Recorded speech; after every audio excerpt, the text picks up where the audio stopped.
wanted to talk a little bit today about the guitar Leslie. This here is what's called a Leslie 18. There are other names for this. It's also known as the Fender Vibratone. It's rebranded with the Fender logo. And there's a few different variations of it. This one happens to be the Leslie 18 model. There is a Leslie 16 as well with a smaller driver, a smaller speaker. This one's the full range. And it's what I use here at the studio oftentimes to get Leslie sounds for guitars, sometimes vocals, and anything else that needs that sort of rotary sound on it. Today I'm working on a project for a band called the Holtzmann Effect, and there's a part that they had actually sent to me, since we're doing things from an isolated standpoint right now, and we're in the final stages of getting this album done. There was an additional guitar part they wanted to add in, so they recorded the part on their own with a direct input, just a DI. They sent it over to me, and what I'm going to do with that is I'm going to take it out of my Pro Tools rig, send it through a reamp device, and actually run it into the Leslie here and show you guys what that sounds like. I have it set up with 3 different microphones, just to give you an idea of different ways you can mic a Leslie. There's a million ways, and it's a very hotly debated topic. And oftentimes for guitar, I might only use one microphone.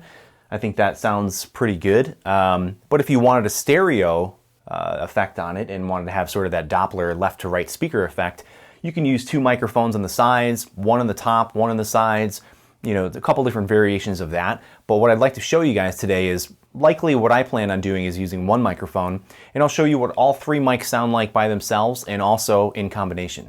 So the way this box works is that this cabinet itself is an unpowered speaker cabinet that has a driver at the center here that faces out, and there's a foam rotor that goes around in a circle that has openings on the sides.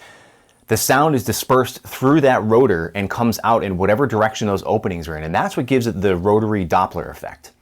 Now, in order to get sound to come out of there, you actually have to use a separate amplifier. And today, what I'm using is the orange Brent Hinds Terror, which is a fantastic sounding guitar amp.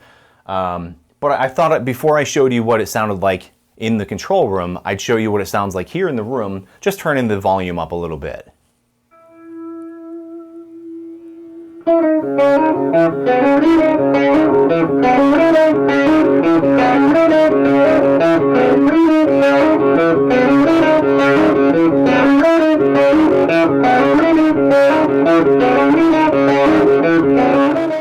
And that's with it at a slow rotation speed. It has 2 speeds. There's a slow and a fast speed. So I'll switch it over to the fast speed now with the foot switch that's over there, and I'll show you what the fast sounds like.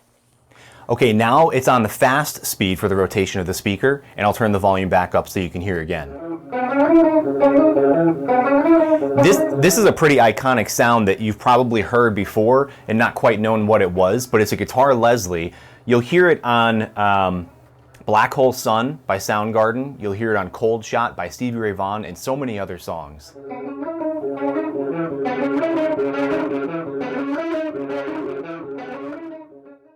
So what we have on the screen is 3 different tracks representing the different microphones on the cabinet. There's the top track, which represents the top microphone of the cabinet. The middle track is the left-hand side microphone, and the bottom track is the right side microphone. Now, we used all the same microphones, the Sennheiser 421, the same microphone preamps, all set at the same levels, and there's no additional processing going on at this point. What I'll do is I'll play each of these microphones for you. I'll play the top microphone by itself, and then I'll play the left and right microphones together to give you a stereo image of the Leslie. I'll start out at the fast speed for the Leslie rotation and switch to the slow back and forth so you can hear the difference. So here's the top microphone at the fast speed.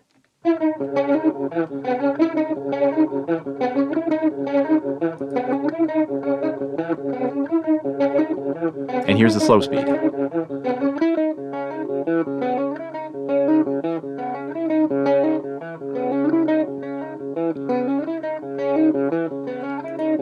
Back to the fast.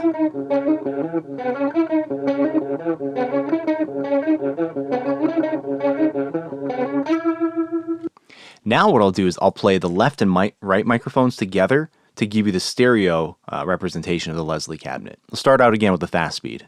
Go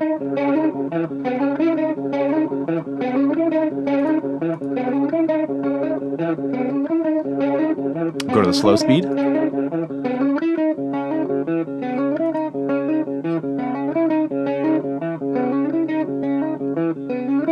back to the fast.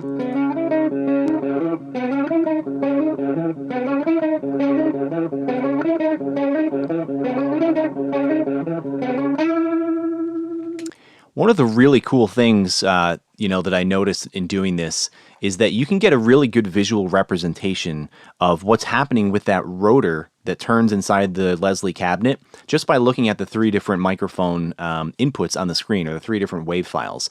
And what we see is that where the blob, if you will, which represents the overall volume or amplitude, where that's largest is where there's most volume, and that's where the opening was on the rotor. So on this top track where it's largest, that's where the rotor was towards the top of the cabinet. On this left one in the middle here, for the left side of the cabinet, when that's largest, that's when the rotor was towards the left side of the cabinet. And on the bottom one, where that's largest, is where the rotor was on the right side of the cabinet, was most open. So as I play, as an example, the stereo playback with the left and right microphones, you can see the blobs kind of alternating volume back and forth, and that is going to be represented in the speakers where it sounds like it's stereo panning back and forth. So let me play that for you.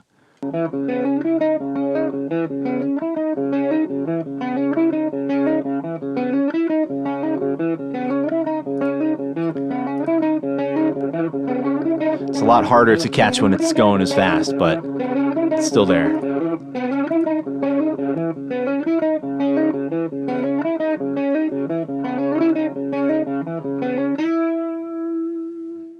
And that's what the guitar Leslie sounds like. Very distinct sound. Came out in the late 60s, you know, was very popular at that time. And then a number of really popular songs in the 90s had this as well, that for guys like me and, you know, a lot of the people that I know, it's kind of a nostalgic thing to kind of listen to this sound. If you guys like this type of video, let me know. Give me a reaction on the video, leave me a comment, share the video, shoot me a message, and hope you guys enjoyed watching. Have a great rest of your day.